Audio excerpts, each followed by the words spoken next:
The battle for speakership is also about birthdays. Speaker Alan Peter Cayetano and Marinduque Representative Lord Alan Velasco want to be House Speaker on their birthdays.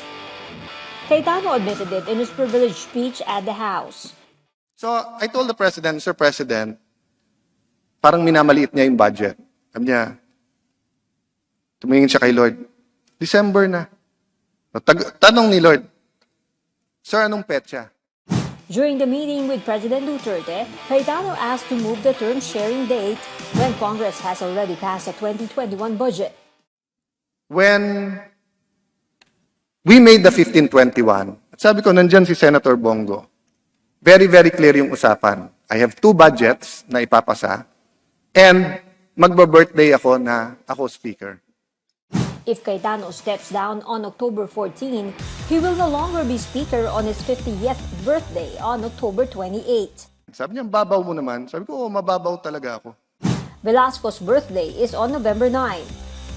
If he waits for the budget, he won't be speaker when he turns 43.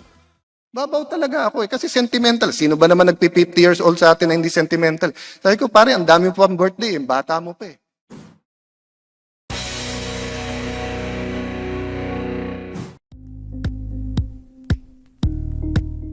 Thank you for watching Politico TV. Please like and subscribe to our channel for more videos.